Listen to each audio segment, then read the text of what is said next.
Grateful to welcome the session chair, Dr. M. Nirmal Kumar, Assistant Professor of Botany, VHNSN College, who is acting as the coordinator for TNPSC exams and training, and very interested in nature and now is a great farmer. His areas of specialization, plant molecular biology and ecology, acted as resource person in UGC sponsored conference on biological science. Welcome, you, sir. To introduce our keynote speaker. So, very good afternoon to everybody. March 20, it is the day for International Day of Happiness. I am happy to introduce and welcome this afternoon chief guest, Dr. Alkandaje Adur. Everyone knows Kerala is for rain, Tamil Nadu is for rain, but Karnataka is for combination of rain and rain. For rain, there are some examples in Karnataka. 60% of coffee production are in Karnataka. Western Ghats are in Karnataka.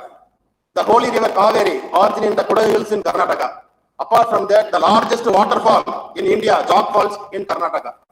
For rain, so many examples. For rain, only one example is another chief guest. Bahmani Sultan and Tipu Sultan in Karnataka, they discover only and destroy, conquers many kingdoms. But to fulfill the dreams of Abdul Kalam, our chief guest conquered many student hearts. How it is possible?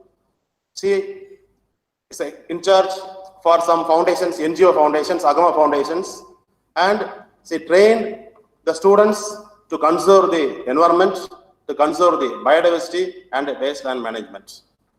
Basically, she is also an eligibility of state level eligibility test, and apart from that academic career, she is a brilliant academician.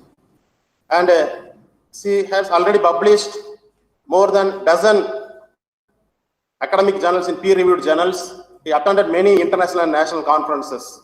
And apart from the academic, the award, she is the recipient of Research Ratna Award in 2019. So you have to give a good clap for that, because even though we are talking about an environmental biologist, she is a nanobiotechnologist also. And apart from that, she is also recipient of Sorana Award 2019 for continuous successful for 3 years. 3 years, their students are continuously passed in that. So that everyone knows, nothing in the biology makes sense except in the light of evolution. Shortly, we can call the ma'am before 4 days when you are here, the Bangalore magazines, she beautifully quoted that each and every day the environmental air is get polluted. Says Alakananda, if you type the Google image in the Bangalore newspaper. So the government, on the behalf of NGO, they called her as the Star of Mysore, nothing but Star of Mysore. So, madam, we are all gathered here in the afternoon to hear your golden experiences by executive conservation. Definitely, it will be helpful for us to save our nation. We are once again a hearty welcome to you all. So, we are waiting for your pleasant lecture, ma'am. Thank you, one and all.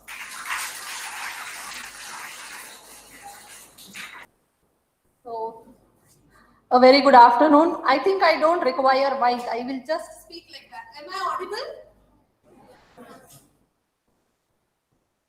Okay, so sir has done a lot of research. I think Google research, what I had done, where I had gone, because what I had given my biodata was just one paragraph about my education and where do I work. But sir has taken a lot of information. Anyways, thank you, sir, for that wonderful introduction. Okay, so today I had decided to speak on importance of ex situ conservation in plant diversity. Since morning we are listening that germplasm, genetics, biotech. No, sir, I think students can hear. Sir, I am a regular teacher, so don't worry. So every time we are hearing germplasm, genetics, ex situ, in situ, that so many different things. But there are some local phenomena as well, and these local phenomena are the source material for our biotechnology. See, biotechnology is not something very indigenous, right? It is a process, or it is a merge, or it is an agglomeration of biology, as sir was saying in the morning, and the technology. So we are introduced the technology and we are putting it into the biology. But to have this technology and to put in the biology, we require biology. Correct? We require the plants, we require the animals. Without biology or without living beings, we cannot just go ahead or we cannot use this technology. To use that technology, we need some raw material. We need some baseline for that. Correct? So from where does this baseline come? And how do we play an important role in the conservation of this? How can, as an individual, how as an me or as an you, without looking at these fancy words, germplasm, genetics, biotechnology, so big heavy words, that is all there. But at an individual level, what or how can I help to conserve the environment, or how can I help to conserve the land resource? Okay, if you are conserving the plant resource, definitely the genetic resource will be conserved automatically. So that is what my title says. So conservation, we spoke about this conservation, that conservation, correct? But can I just go down? Fine, because I am more comfortable. This looks very professional for me. So this is, I am very good at information. That is the reason. Anyways, conservation. What do you mean by conservation? There are two words: conservation and protection. Right? I am not an English teacher, but just telling you. When do we use protection? When do we use conservation? Why we tell plant conservation and we don't tell plant protection? We tell protection of Taj Mahal, protection of the say some monument, some XYZ monument. Let me give you an example of Madurai temple. Protection of Madurai temple. We don't say conservation of temples. Right? So there is a difference. So conservation is what is associated with the protection of natural resources. So when it comes to the natural resources, we use the conservation. So we have to understand first the basic, or is a thin line difference between the protection and the conservation. And that is the reason the conservation takes up the upper hand than the protection. Okay, and this is preservation or protection is just about the buildings, objects which are of materialistic value. But this has much more aesthetic value, it has much more non-materialistic value. Why conservation? Why conservation? Yes, this, that, morning, listen to so many things. I will just tell you conservation in very 4 simple words. Why we have to conserve. Just if you remember this, you can elaborately write essays together or prepare speeches together with these 4 words. So what are those 4 words? Productive, regulatory, protective, aesthetics. What do I mean by productive? Can somebody tell me? From biodiversity or from plants, are they productive in nature? Yes. Do we get our food? Yes. Do we get our shelter? Yes. Do we get our water? Yes. Right? So basically what we are, do we get our timber? All economic or economy is dependent on this, finally, the plants. Correct? So just in all these terminologies, I just explained it in one single word, call it as productive in nature. Secondly, I tell it regulatory in nature. What it regulates? Can anybody tell me what will plant regulate? Very simple. Oxygen, carbon dioxide balance. Right? It regulates the entire ecosystem. It balances your water cycle. It balances your nutrient cycle. Nutrient cycle, what I mean is biogeochemical cycle. Have you heard about biogeochemical cycles? You have studied? Yes. Which are the biogeochemical cycles? Carbon cycle, nitrate cycle, sulfate cycle, phosphate cycle, right? All these nutrient cycle. Somewhere these plants come into the picture. Yes? Your nitrate cycle starts with the plant. We tell basically it starts, microbiologists will tell, the nitrate cycle starts with the microbiology or microorganisms.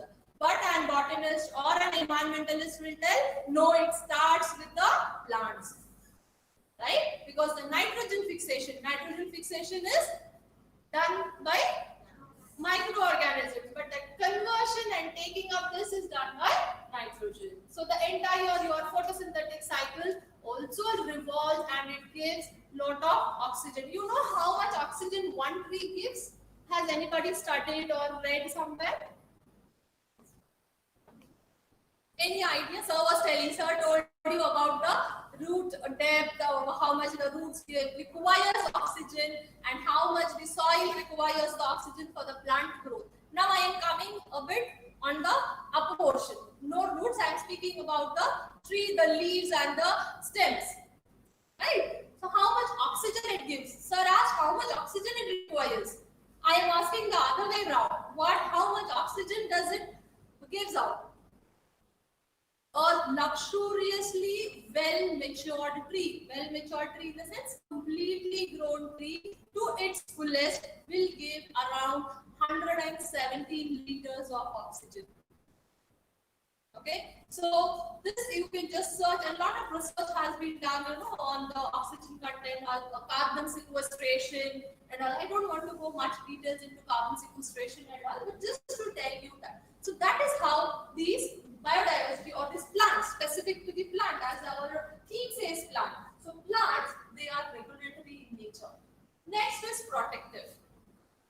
Now anybody can tell me what is protective? How does this plants protect us?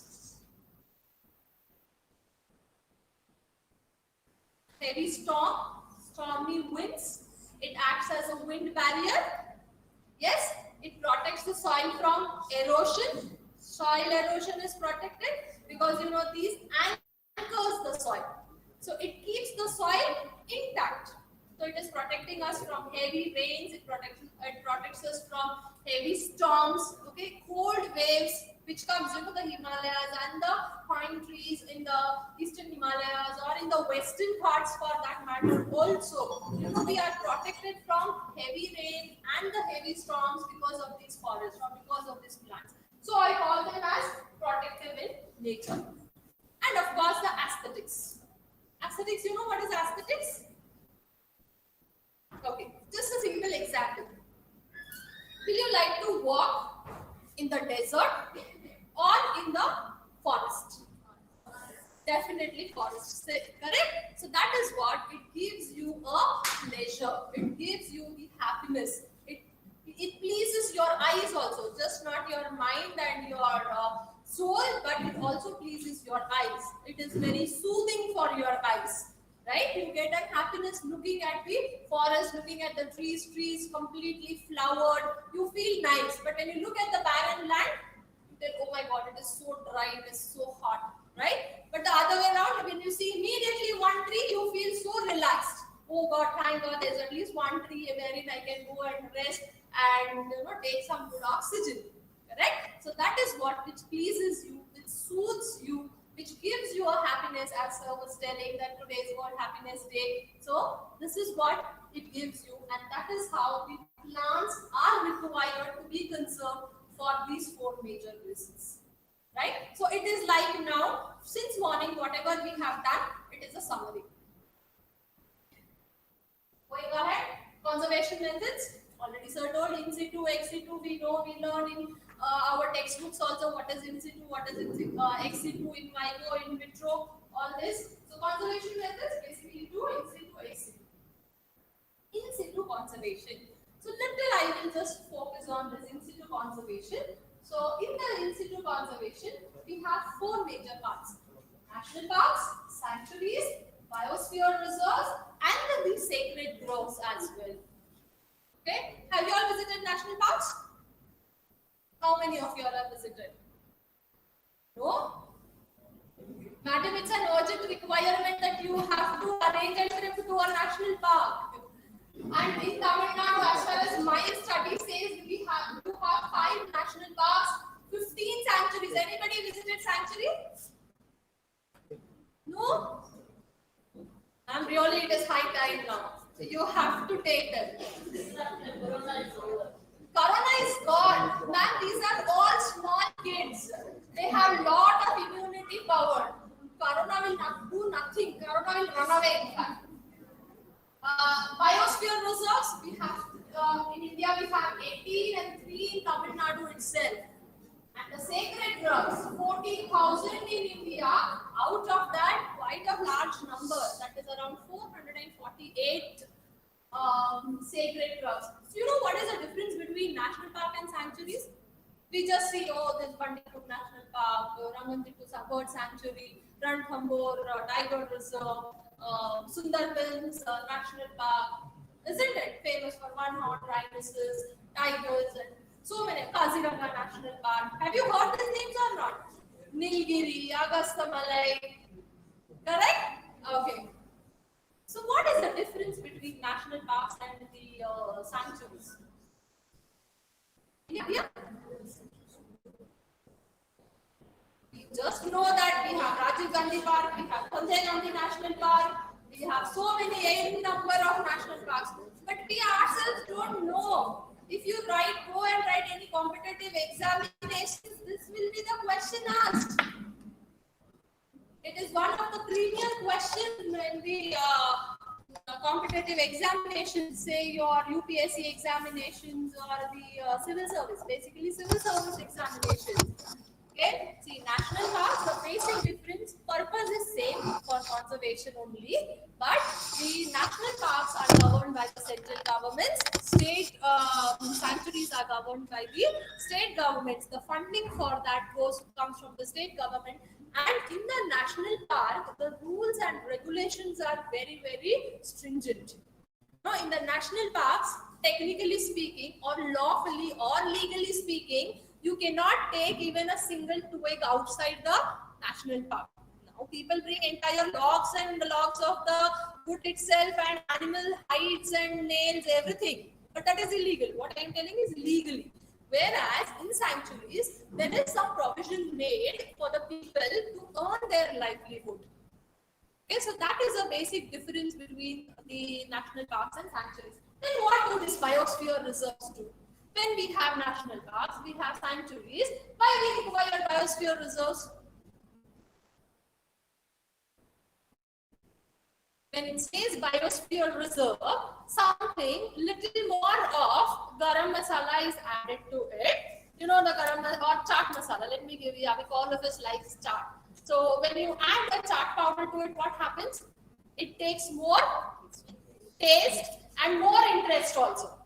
Right? So these places only, some places of it or some pockets of these forests have been identified as biosphere reserve, and it has been boomed up telling that those are the places where the breeding centers or breeding places of the animals, endangered and endemic plants and animals are found in these places. And more of protection and more of research oriented places are declared as the biosphere reserves. So in Tamil Nadu, so in India we have like that 18. Out of that, 3 in Tamil Nadu. That means Tamil Nadu is also quite rich in the flora and fauna, right? Which cannot be denied. And sacred groves. Sacred groves. Okay, what it is, I don't know Tamil, but I have just found out from my friends and all what it is called in Tamil. So probably it will be more helpful. I'll just tell you. I'll come into the sacred groves. I have a slide. I'll tell you what are sacred groves. So these are just the biosphere reserve. So what I was telling you is conservation of biodiversity, cultural diversity is also maintained, and economic development. So somewhere this research is linked to the country's economy as well, or development of the economy, and of course the logistics support and development to research, monitoring, education and training centers. So many of the biosphere reserves, people who do this wildlife photography, wildlife research. Have you seen Discovery Channel, History Channel, National Geographic, right? They do so much of research. They even show you how an egg is hatched or how the seed germinates, how it comes out from the soil, right? So that animation one is there, but natural ones also they show, correct? So for that, all those research stations, the data for those purpose is collected from the biosphere reserves. So this is just what you say, representative map what we have in India. So you will see that right from the top, that is almost from the northern part of the country, that is from Himachal Pradesh to the most southern part also, we find these biosphere stations or biosphere reserves. That means we have such a wide variety of plants in India, which we ourselves are not aware of it. So biosphere reserve, this is again how it is divided. I am not much focusing on national parks and sanctuaries because we can read it, but just wanted to make a few people aware about biosphere reserves. So in biosphere reserves, what you have, it is divided into 3 different zones. So you can see the light blue color, dark blue color, and a green color zone, right? So the green color zone, that is the center zone, is a core zone. Okay, where usually these animals and all will breed, or certain areas when it comes to the plant, most endemic species have been preserved there or found there. You know what is endemic species? What is endemic species? Which are confined only to that limited area, not widely spread across. So these endemic species or endangered species are all located in this core zone, that is which I have shown it with a green color, and that is mainly meant for research. So that area or that purpose, only the scientists or only forest department research scientists are allowed to enter this zone. Then you have the other zone, that is the dark blue color, that is called as the buffer zone, where again it is also meant for training centers, education, photography, or any other wildlife information, documentaries and all. If they don't enter the core zone, but they enter only the buffer zone. And the last outermost zone, majorly meant for tourism. So if you are going to the national park or the reserve, biosphere reserve or sanctuary, so whatever you go on a safari, you go on an elephant. If you go to Coorg, they will take you on an elephant. If you go to say Kandeli or any Bandipur, they'll take you in open jeeps or in the closed vans and all to look at the animals or animal sighting. So that is only in the outer zone, that is called as transition zone. So I just did little research on Tamil Nadu so that you people also will get to know, and I will also learn something more about the Tamil Nadu. So 3 biosphere reserves are there, very famous. Nilgiri Hills is very, very famous, right? It is also a rain shadow area which brings the rainfall to the Tamil Nadu as well. Okay, and it is famous for some of the endangered species of land-tailed macaque. You know what is land-tailed macaque? Monkey, yeah, simple words, monkey. Some fancy name they will tell and make it very big and very difficult to remember. So it is nothing but a long-tailed monkey, which is only confined to that area basically. In the Nilgiris itself it is found. And of course, Nilgiri langur is also one of the type, black panthers and Indian leopards. If you go to Gulf of Mannar, Munnar also many visitors are there. I also found out that Munnar is a most wanted place amongst the youngsters. So these and it is also a hotspot basically for its marine diversity or the coral islands and another dugong, which is an endangered species. So you will understand how critical resources we have in India, and more so again in Tamil Nadu.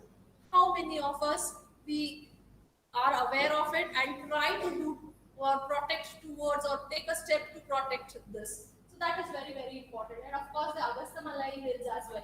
I think Agastamalai Hills is famous for its medicinal plants as well. Most of the medicinal herbs which are nowhere found in India but only found in these places. What sir also was telling in the morning, or we had just a discussion over it. So these are the biosphere reserves. This is what sacred groves. So if you can read in Tamil, you will get to know what I meant to say. I don't even know to pronounce it. Very sorry for that, but just try to put it across. So sacred groves. Basically in Indian cultures, you go to Kashmir or you go to Kanyakumari or you go to Kerala also. Every town, okay, will have its own local deity, local god, right? And of course, outskirts of the city. Now everything is come inside the city, that is different. But outskirts of the village, you will have a small hillock, a small mountain, Okay, and where they have protected, and also the elder people in those places, they will warn. You should not go and cut their trees or pluck the flowers, pluck the fruits. Otherwise you will be punished by the God, or God will not give rain to our area. There will be no rain, or it will be excess rain and it will lead to flooding, right? And to avoid that, or sometimes they see that there is drought conditions and all, then we see people offer pujas. They take all the plant saplings, they go to that mountain and they plant those trees, telling that because we have cut the trees, God is punished, so we have to give it back to the nature, or we have to give it back to the God. That is how the practices has come. So in Indian culture, so whatever the Indian culture tells, there is a scientific,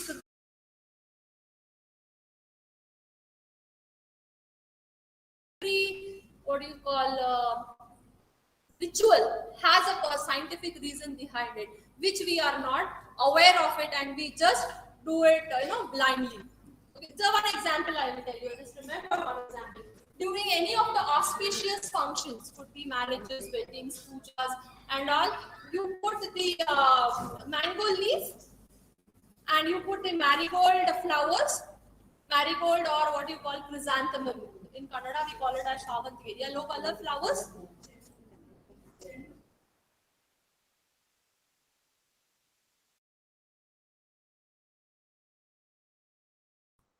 Any pujas, any auspicious occasions, you search. Even if your season is not there, you go and search, and you want to tie it on the door, right? Or put it across the fest, or what you call your rangoli also, correct? Do you know, anybody knows why is the reason for that? What is the reason for that?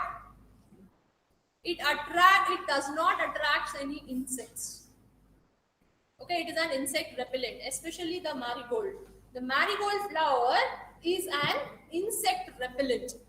If you want, you can try and see. If you put in your, say, in front of your house is marigold plants, you will see that the mosquitoes will not breed, even if you have a stagnant water. You can just take it up as a project and you can see, because the phytochemical present in it acts as an insect repellent. So we have that age old traditions, because on the day of festival, lot of feast or food will be cooked, right? So if any insect comes, or any of these pest or something comes inside, might spoil your food, correct? So that was a reason behind that, having big rangolis, and even rangolis decorated with the flowers, so that these small organisms or insects will not enter. So every Indian culture, maybe the methodology may be different, offerings or performing ritual may be different, but the timings will be same. Like in Tamil Nadu, you celebrate it as Pongal. In Karnataka, we celebrate it as Sankranti. In Punjab, they celebrate it as Lohri.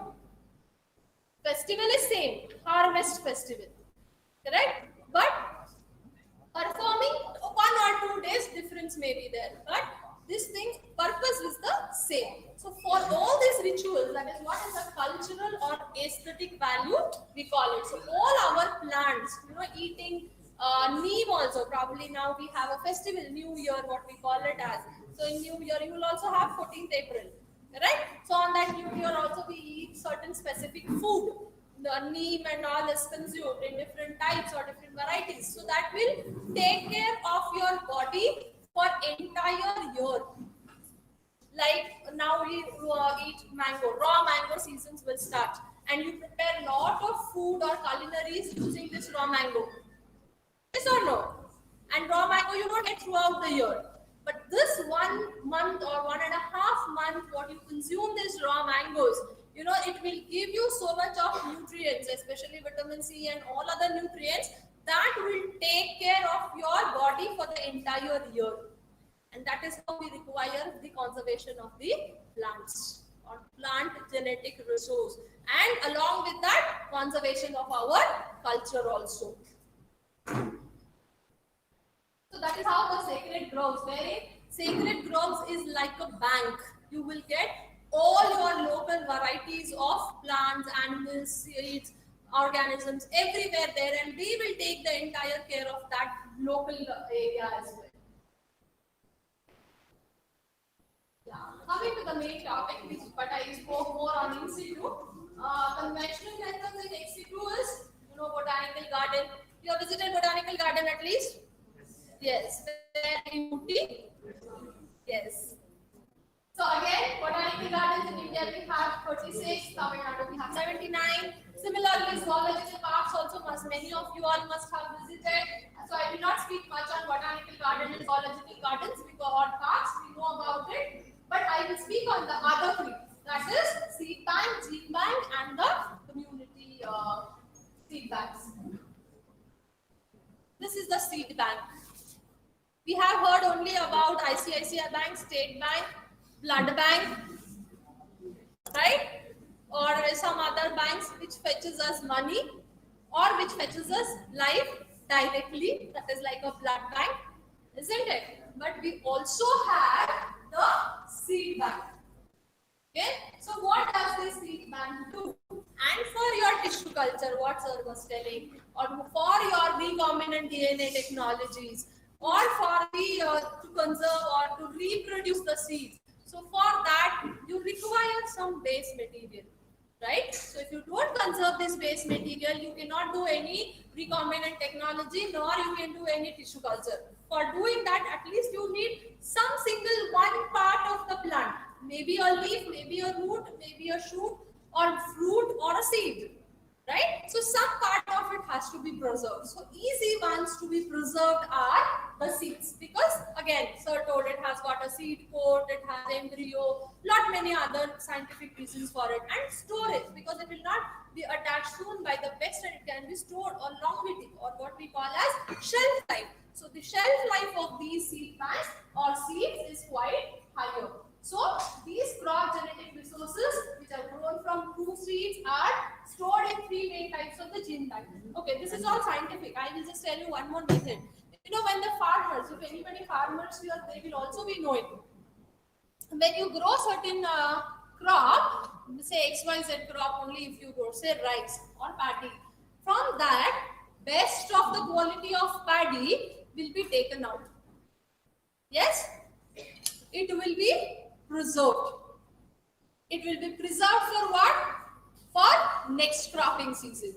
Best will be chosen and kept, right? So that is nothing but an more of informal way of a seed bank. And for some reason, if you are not storing it, what you do it, ask the farmer another farmer or next door somebody or neighbor who also preserves.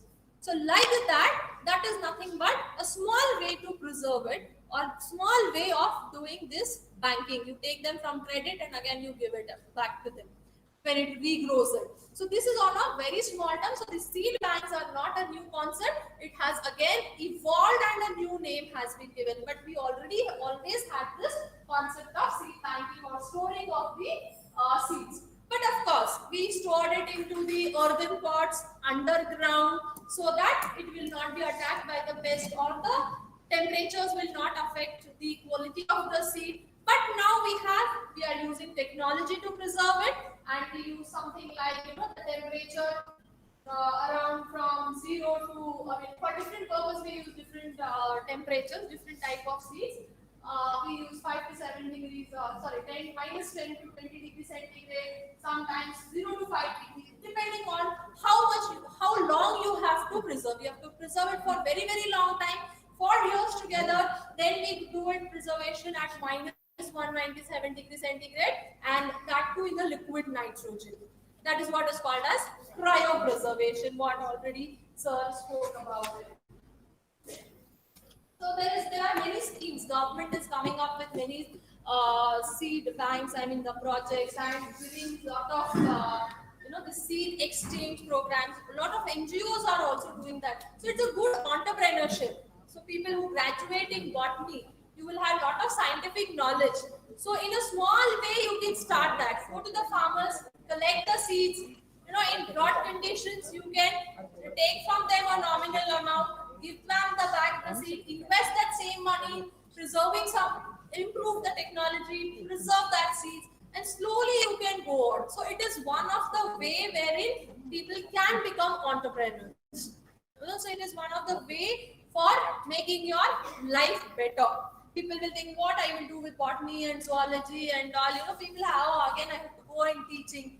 Definitely not only just teaching. There are not many ways. Only you have to think. So these having one seed bank or starting a seed bank with a very minimal amount of investment, you can start this. So it's a good enterprising thing as well. This is another community seed banks, what I just mentioned some time before, that we exchange it from others. And like that, now there are community seed banks which have become world famous and they have started their branches.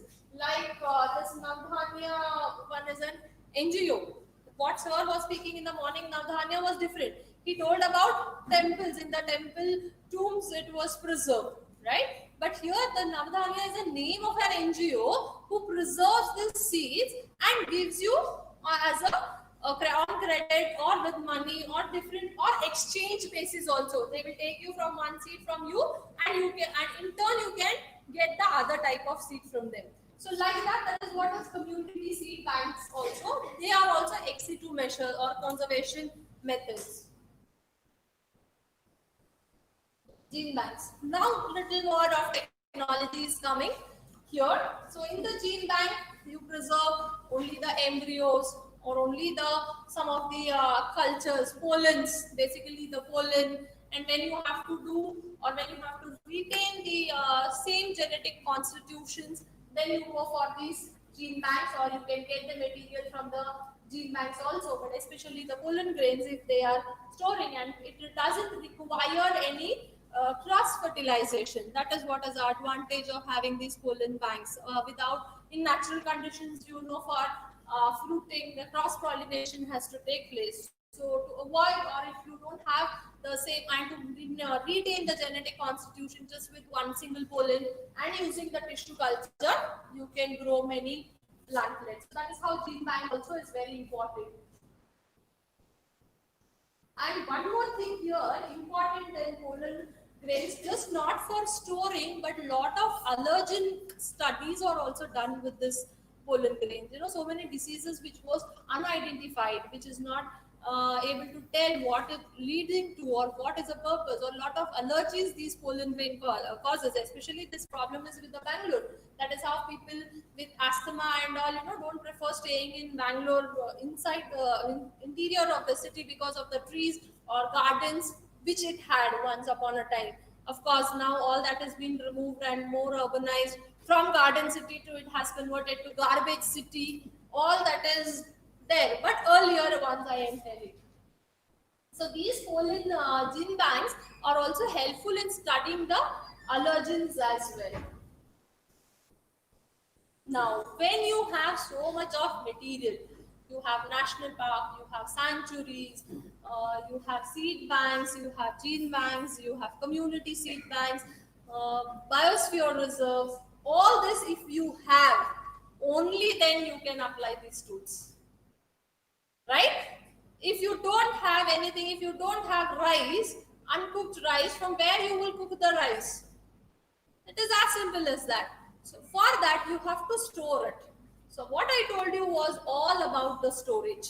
So these are the different storing methods: national parks, sanctuaries, seed banks, maybe in a natural way or in artificial way. But after storing, if you store it, only then you can feed the people.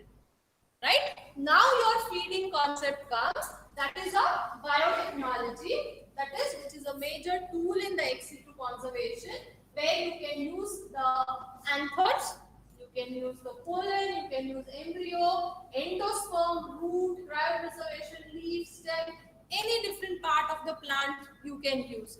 But to use that, you should have it first. So that is how, if you have to apply the technology, you should have first the concept, or you should have first the reserve. So if you have the reserve material, only then you can apply these tools. Advantages of biotechnology. Why I have put this slide, I will tell you, because our theme says role of biotechnology. So somewhere I have to include the biotechnology. That is the reason I included this slide. So modern method of propagation, you all know that, nothing new what I have put in this industrial importance, secondary metabolites, we get medicine purpose, single cell we can cultivate, or we can clone it to entire plantlets, many hundreds of plantlets from one single cell. Then also endangered. So as being an environmentalist, I focus, or you will use biotechnology to report back the endangered and the threatened or the rare species, which is a need. See, rather than increasing the amount for which we already have, like now, sir was selling BT cotton or the BT brinjal and all these are. But more than that, what we require, which is our brinjal, is not our requirement. Right? Brinjal doesn't fetch much of economy importance to us, but it was just a trial plant. What is required? Where we can use these tools, especially with respect to endangered and the rare species. Okay, of course, and also it leads to free from soil-borne diseases. This is what we are one thing we can avoid. Okay, advantages. Apart from this, you know that the United Nations has given 17 sustainable development goals, right? So if you are preserving one plant species, you are achieving 4 to 5 sustainable goals of the given by the United Nations. And you know that India, we are one of the leading members in the United Nations. That is how we are signed the Kyoto Protocol and all those climate issues we speak, everything we have signed over it, and we will also be able to achieve it if we conserve the plant genetic resource. So first thing we can achieve, that is the goal number 2, which stands for zero hunger. That means food security. You can produce large number of fruits, you can end hunger, you can achieve food security, improved nutrition. So if we have the problem of malnutrition, undernourishment, so this plant genetic resources, can give us the better nutrition, and it can promote sustainable agriculture. Third goal, that is good health and well-being. Ensure healthy lives and promote well-being for at all ages. This may not be linked directly, but you have enough oxygen, if you have less of carbon dioxide in your environment, obviously, automatically, if you inhale good amount of oxygen, you will be living better. That is what we are seeing now, even in this fighting this pandemic also. Corona affected people or COVID-19 affected person, what is he be given? Vitamin C, which is a plant resource.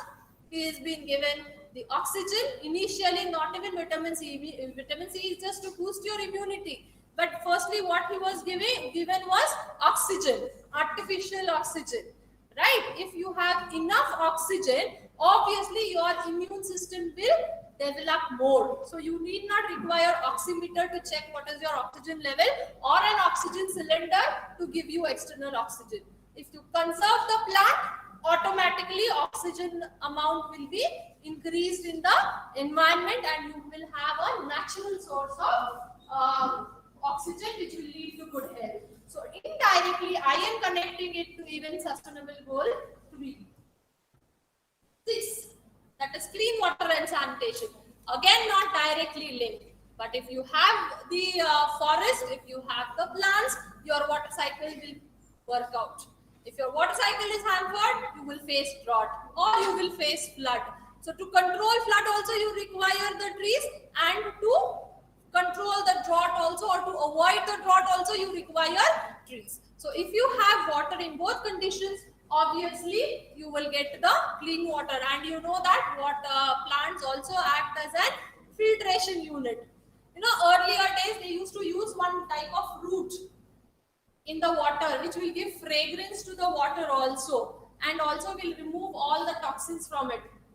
Or you know that it is called as in Hindi as khas. Green color solution you must have seen.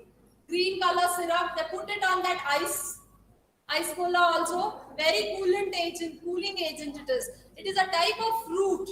They take that root out and they put it in the water. It will make the water cool also. I don't know what it is called in local language.